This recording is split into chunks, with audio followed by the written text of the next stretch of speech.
ఏమిటండి బాబు, అడ్రస్ అడిగితే కోపంలో ఉంది వీడికి. సార్ సార్ హాస్పిటల్ గట్ల పోవాలా సార్? లెఫ్ట్ లోనా రైట్ లోనా? జర కన్ఫ్యూజన్ గా ఉంది సార్, చెప్తారా? లెఫ్ట్ లోని ఎలకు, రైట్ లోని ఎలకు. రోడ్డుకి సెంటర్ లో తిన్నగా నడిచి వెళ్ళిపో. అట్నుండి ఏ కారో బస్సో లారీ వచ్చి గుద్దేస్తుంది. చచ్చావనుకో శ్మశానానికి తీసుకెళ్తారు, బతుకున్నావనుకో ఆలే హాస్పిటల్ తీసుకెళ్తారు. నేనే అడ్రస్ కోసం ఎదుగు చేస్తుంటే మధ్యలో ఈడొకడు ఎలా ఈడదామా ఖరాబ్ అయిందిలో రాణివి నువ్వే నొగసు కాడను నేను.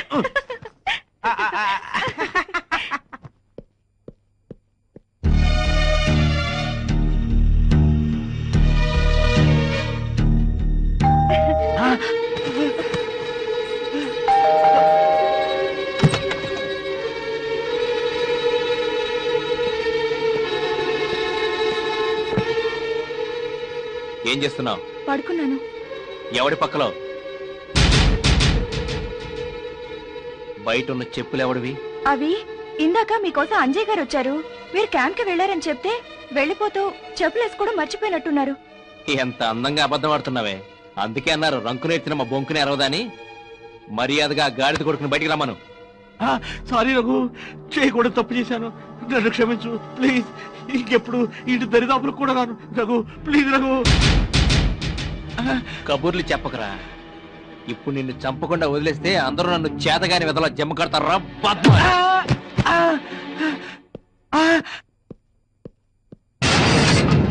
ఎందుకు ఇది కొడుతున్నారు? వీడు ఫ్రెండ్ భార్య అని కూడా చూడకుండా నీకేవో మాయ మాటలు చెప్పి నేను లోపరుచుకుంటాడా? నాకెవరు మాయ మాటలు చెప్పలేదు, బలవంతం చేయలేదు. నీలాంటి చేతకాని వాడిని చేసుకున్నందుకు నేను ఇలా అడ్డదారులు తొక్కాల్సి వచ్చింది. అమ్మ పెట్టదు, అడుక్కు తిననివ్వదని. ఏం కూసేవా బరి తెగించిందానా? సరిత, సరిత, నా కళ్ళ ముందే నా సరితను కొడతావురా నిన్ను.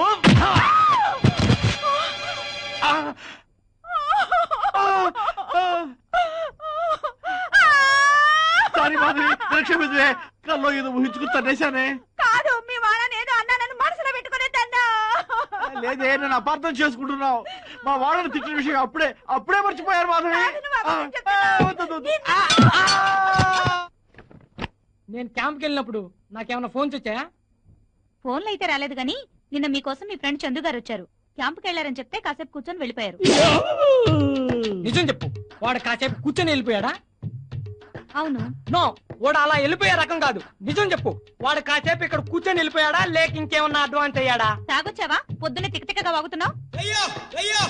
ఆ చందుగాడి క్యారెక్టర్ గురించి నాకు బాగా తెలుసు. వాడు ఏ ఆడదాన్ని వదిలిపెట్టే రకం కాదు. అయితే ఇప్పుడేమంటావు? వాడి ఒట్టి రోగ్.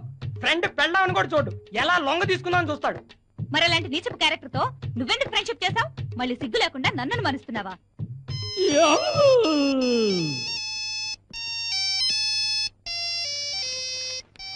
చందుగాడి తల్లే. అరే చందు, చివరికి నా పెళ్ళాన్ని కూడా వదిలిపెట్టావురా. నీతో ఫ్రెండ్షిప్ చేయటం నా కర్మరా, నా కర్మ. ఒరే రఘు, ఆగు. నువ్వు నాకు 10,000 ఇచ్చావు, తీసుకో. దేనికి? నీకు గుర్తుండి ఉండదులే, కింద సంవత్సరం ఇచ్చావు, ఉంచు. నీకు 10,000 ఇచ్చిన విషయం నాకు అసలు గుర్తే లేదురా. నీకు నీ చనిపోయిన భార్య తప్ప ఏమి గుర్తుండదు, తీసుకో. సరే థ్యాంక్స్ రా. ఇదేదో నిన్న ఇచ్చుంటే ఈ పాటికి మా ఊళ్ళో ఉండేవాడు కదరా. ఆ ఐడియా నాకు తట్టలేదే. చేతి ఏదో ప్లాన్ వేసి ఉంటాడు. ఈ కొట్టి నీకు రాసేద్దామని ప్లాన్ వేస్తున్నాను. యాదవా. ఆ సరిత, సీనిగడ్ గారిని ఫోన్ చేస్తే నేను ఎల్లుండి వస్తానని చెప్పు. సరే. బాయ్.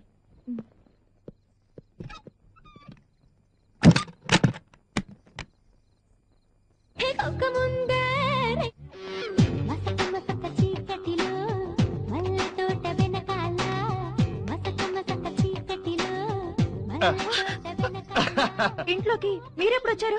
నువ్వు కిచెన్ లో ఉన్నప్పుడు, మీ ఆయన బాత్రూమ్ లో ఉన్నప్పుడు నేను సీక్రెట్ గా వచ్చి మీ బెడ్రూమ్ లో మంచం కింద దాక్కున్నా.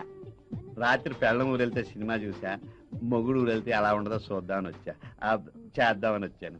మా ఆయన ఊరెళ్తున్నట్టు మీకెలా తెలుసు? బలేదానివే, నేను అప్పున్నానని చెప్పి డబ్బు ఇచ్చి పంపించింది నేనేగా. ఇదిగో సరిత, ఇన్నాళ్ళు ఏవేవో సాకులు చెప్పి తప్పించుకుంటున్నావు. ఈ వేళ మాత్రం కుదరదు. రాత్రి పగలు సరేనా? ఏంటి సరే? ఇదే ప్లాన్ 2 రోజుల తర్వాత చేసుంటే ఇద్దరికి బాగుండేది కదా. ఎందుకు? ఓహో, ఈ 3 రోజులు నువ్వు నీ నెల రోజుల నుంచి చేసిన ప్లాన్ అప్సెట్ అయింది. చచ్చా, నా ప్లాన్ గురించి నీకు ముందే చెప్పినా బాగుండు. మీ ఆయనకి డబ్బు ఇచ్చేవాడు కాదు, ఆడు పట్టుకుపోయాడు. సరే, నా టైం బాగాలేదనుకుంటాను. సెకండ్ షో సినిమాకి వెళ్దామా? టిఫిన్ అన్నా చేయొచ్చు. సారీ అండి, అలసటగా ఉంది. హాయ్, మీ వైఫ్ కా? నేను వైఫ్ కి ఇచ్చేంత ఎదవన కాదు, నా డార్లింగ్ నీకే. బ్యూటిఫుల్. 30,000 దోల.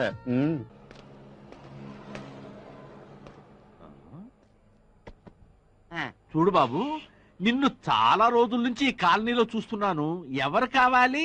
ఈ అడ్రస్ అడిగితే ఎవరు తెలియదు అంటున్నారండి. ఆహా. కనీసం మీరైనా చూసి చెప్పండి. చెప్తా. పూతరేకుల Paparayudu, flat number 80, door number 17420, SR colony, Saibaba గుడి పక్కన. సాయిబాబా గుడి పక్కనైతే ఫ్లాట్ నంబర్ 80 రాదే. చూడు నాయనా, ఈ అడ్రస్ ఎవరో నీకు తప్పు రాసిచ్చారు. మా బాబాయ్ గారు కరెక్ట్ గానే రాశారండి. విజయవాడ వెళ్ళి ఎస్ఆర్ కాలనీలో ఎవరిని అడిగినా సరే చెప్పమని చెప్పేస్తారని చెప్పాడండి. ఎందుకు చెప్తారు? అది ఎందుకు చెప్పరు? నిన్ను తగలయ్యా.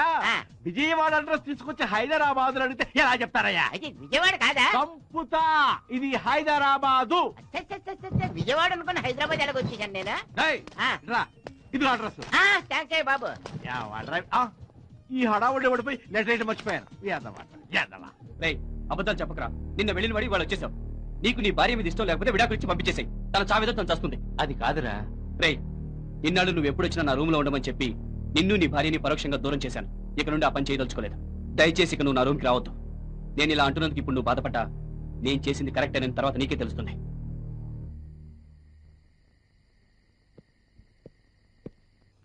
అన్ని సరిగ్గా ఉన్నాయి లేవయా?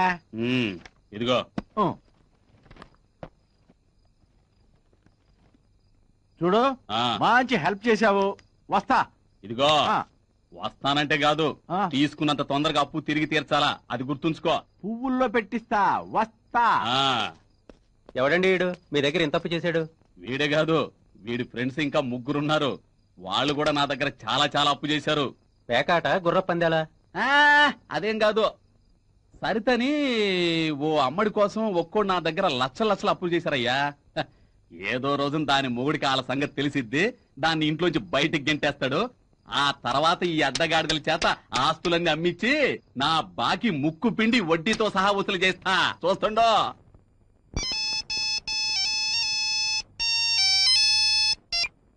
హలో. హాయ్. హరిత గారా? అవునండి, నిద్రపోతున్నారా? అబ్బే లేదండి, ఏదో ఆలోచిస్తున్నాను. ఏమైనా పనుందా అండి? అబ్బే అలాంటిదేం లేదండి. ఇంట్లో ఒక్కదాన్నే ఉన్నాను, బోర్ కొడుతోంది. మీతో మాట్లాడాలని ఫోన్ చేశాను. పక్కన మీ ఆవిడేమైనా ఉందా? ఉంటే ఉందిలే, పర్లేదు చెప్పండి. మీ ఆవిడ వింటుందేమో, కాస్త పక్కకెళ్ళి మాట్లాడండి. డోంట్ వరీ, నిద్రలో ఇది కుంభకర్ణుడి చెల్లెల్లే. పడుకుంటే తెల్లారే వరకు పందిలా నిద్రపోతుంది. అవును సత్య గారు, ఇంకా రఘు రాలేదా? లేదండి, రేపు వస్తున్నానని ఇందాకే ఫోన్ చేశారు. సరిత గారు, మిమ్మల్ని ఒకటి అడగొచ్చా? ఏంటో చెప్పండి. నేనిప్పుడు మీ ఇంటికి రావచ్చా? అమ్మో వద్దండి, మీ ఆవిడికి తెలిస్తే బాగోదు. తెలిసిన ఈవిడ గారు చేసేదేం లేదులే. చెప్పండి, మీ ఇంటికి రావచ్చా?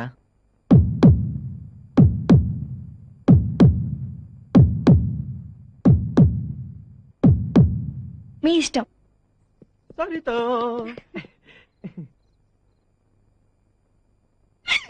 అబ్బా వదలండి. ఏ ముందు ఫ్రెష్ గా స్నానం చేసి రండి. అంతేనా? ఏదో ఒక సాగు చెప్పి ఈ రోజు కూడా డిసప్పాయింట్ చేస్తావా? అలాంటిదేమీ లేదు కానీ ముందు స్నానం చేసి రండి. ఒక్క నిమిషం. దేనికి? రాత్రి అంతా నిద్రపోకుండా ఉండడానికి. ఓ అంతేనా? ఇంకా దేనికో అనుకున్నాలే. మనది ఉక్కు శరీరం. ఈ బాడీకి మందులు మాకు లెక్కలేదు తెలుసా? ఎంతటి మగధీరిలో చూస్తాగా, వెళ్ళి స్నానం చేసి రండి.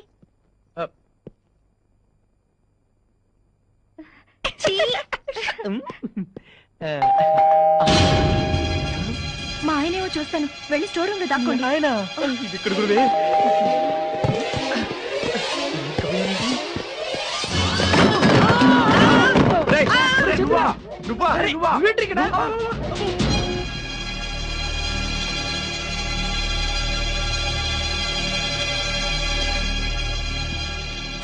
మిమ్మల్ని చూశాక నాకు అర్థమైంది ఏంటంటే ఆ, 1 lakh దీనికి ఇచ్చా పట్ట నువ్వు ఉత్తి 1 lakhే, నేను 2 lakhs ఎస్టిడి బూత్ అమ్మి. ఈ బూత్ పనిక బోర్డుది 2 లక్షలు అయితే మాదాపూర్ లో కొత్తగా కట్టిన ఇల్లు అమ్మిచ్చాను దానికి 4 లక్షలు. ఆపండి.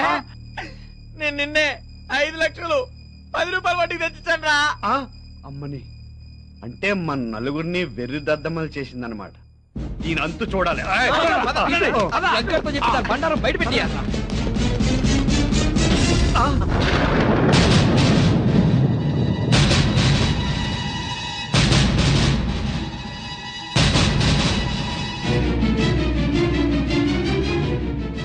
ఏంట్రా వీడి భార్య ఇంకా బతికే ఉందని ఆశ్చర్యపోతున్నారా?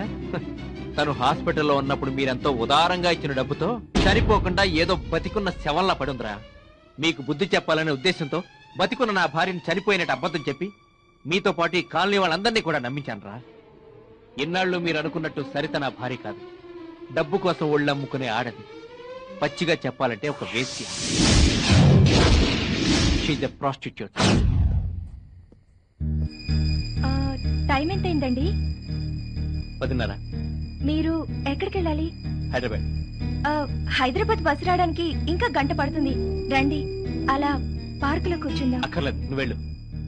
500 ఇవ్వండి చాలు. రండి. సారీ, నాకు పెళ్ళైంది. పోనీ 300 ఇవ్వండి. నేను అలాంటి వాడిని కాదు, వెళ్ళు. మీకు తోచింది ఇద్దరు గాని రండి. ఏయ్, చెప్పేది నీకు కదా, పిచ్చి పిచ్చుకుందా? వెళ్ళు.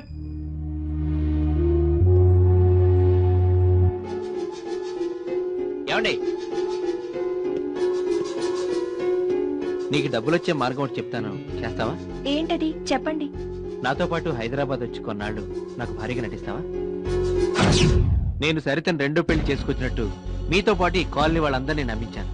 తను మీతో చనువుగా అంటూ మిమ్మల్ని ఊరించి డబ్బులు లాగమని కూడా నేనే చెప్పాను. ఫ్రెండ్ భార్యను కోరుకోకూడదన్న సంస్కారం మీలో ఏ ఒక్కడికైనా ఉందారా? సరిత ఒళ్ళమ్ముకునే ఆడదైనా తనకు మీకంటే ఎంతో నీతి నియమాలున్నాయా?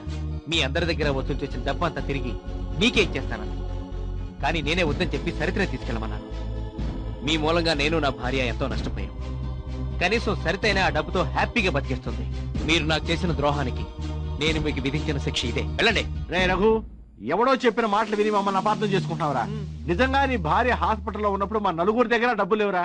అయినా మా దగ్గర డబ్బులుంటే నీకు ఇవ్వక ఇంకెవరికి ఇస్తాం? ఏరా ఏవండి చలపతి గారు, చిట్ ఫండ్ కంపెనీ 5 లక్షలకు షూరిటీ కావాలని అడిగితే వెనక ముందు కూడా ఆలోచించకుండా సంతకం పెట్టాను. కానీ తమరు షాప్ లో దాక్కు నుండి కూడా కుర్రాడి చేత లేనని అబద్ధం చెప్పించలేదు. ఆ రోజు నీ దగ్గర 48,000 ఉన్నా 400 కూడా లేవని అబద్ధం చెప్పి నా ముందే మీ ఫ్రెండ్ని వడ్డీ డబ్బులు అడిగినట్టు ఎదవ నాటకాలు ఆడలేదు. ఆ రోజు నేను నీ దగ్గరకు వస్తున్నట్టు ఈ నాగరాజు గారు ఫోన్ చేసి చెప్తే నాకు ఎక్కడ డబ్బులు ఇవ్వాల్సి వస్తుందేమోనని బయట తాళం వేసి నీ గర్ల్ ఫ్రెండ్ తో ఎంజాయ్ చేయలేదు. అదే రోజు మస్తాన్ వల్లి నీకు ఇవ్వాల్సిన 50,000 తిరిగిస్తే మీ ఆవిడకిచ్చి బీరువాలో దాచమని చెప్పలేదు. చేసిందే వెధ పని, మళ్ళీ లేదని ఎందుకు బుక్క ఇస్తారు? నేనేం ద్రోహం చేశానని మీరు ఆ రోజు నాకు హెల్ప్ చేయలేదు. నాకు ఈ రోజుకి అర్థం కావట్లేదు. కనీసం మీరు నాకు ఇవ్వాల్సిన డబ్బనే తిరిగి ఇచ్చేస్తుంటే ఈ రోజు నా భార్య ఇంత దీనావస్థలో ఉండేది కాదు. ఒక ఆడదాని పొందు కోసం మీరంతా అప్పులు చేసి ఆస్తులు పోగొట్టుకున్నారు. ఫ్రెండ్షిప్ కి వాల్యూ తెలియని మీ మధ్య నేను ఇక ఉండదలుచుకోలేదు. ఇక జీవితాంతం అప్పులోడికి వడ్డీలు కట్టుకుంటూ చావండి. ఇంకేం చెప్పదు, మీ మొహం చూస్తేనే అసహ్యం వేస్తుంది. రేపే నేను ఈ కాలనీ విడిచి వెళ్ళిపోతున్నాను. వెళ్ళండి.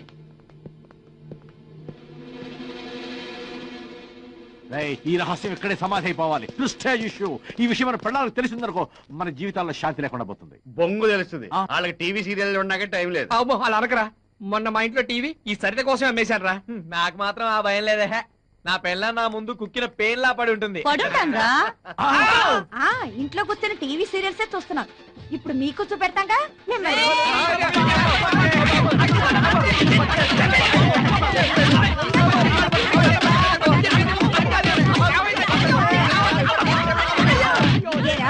పెళ్ళే ఇన్నేళ్ళైనా 2 రూపాయలు పెట్టి మళ్ళీ పూలు కొని పెట్టావరా?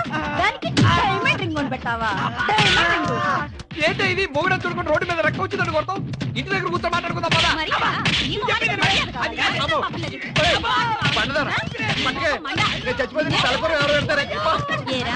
నేను కుక్కిన పెళ్ళా? ఇప్పుడు నేనే నీ దగ్గర కుక్కలా పడి ఉంటాను అన్నారు.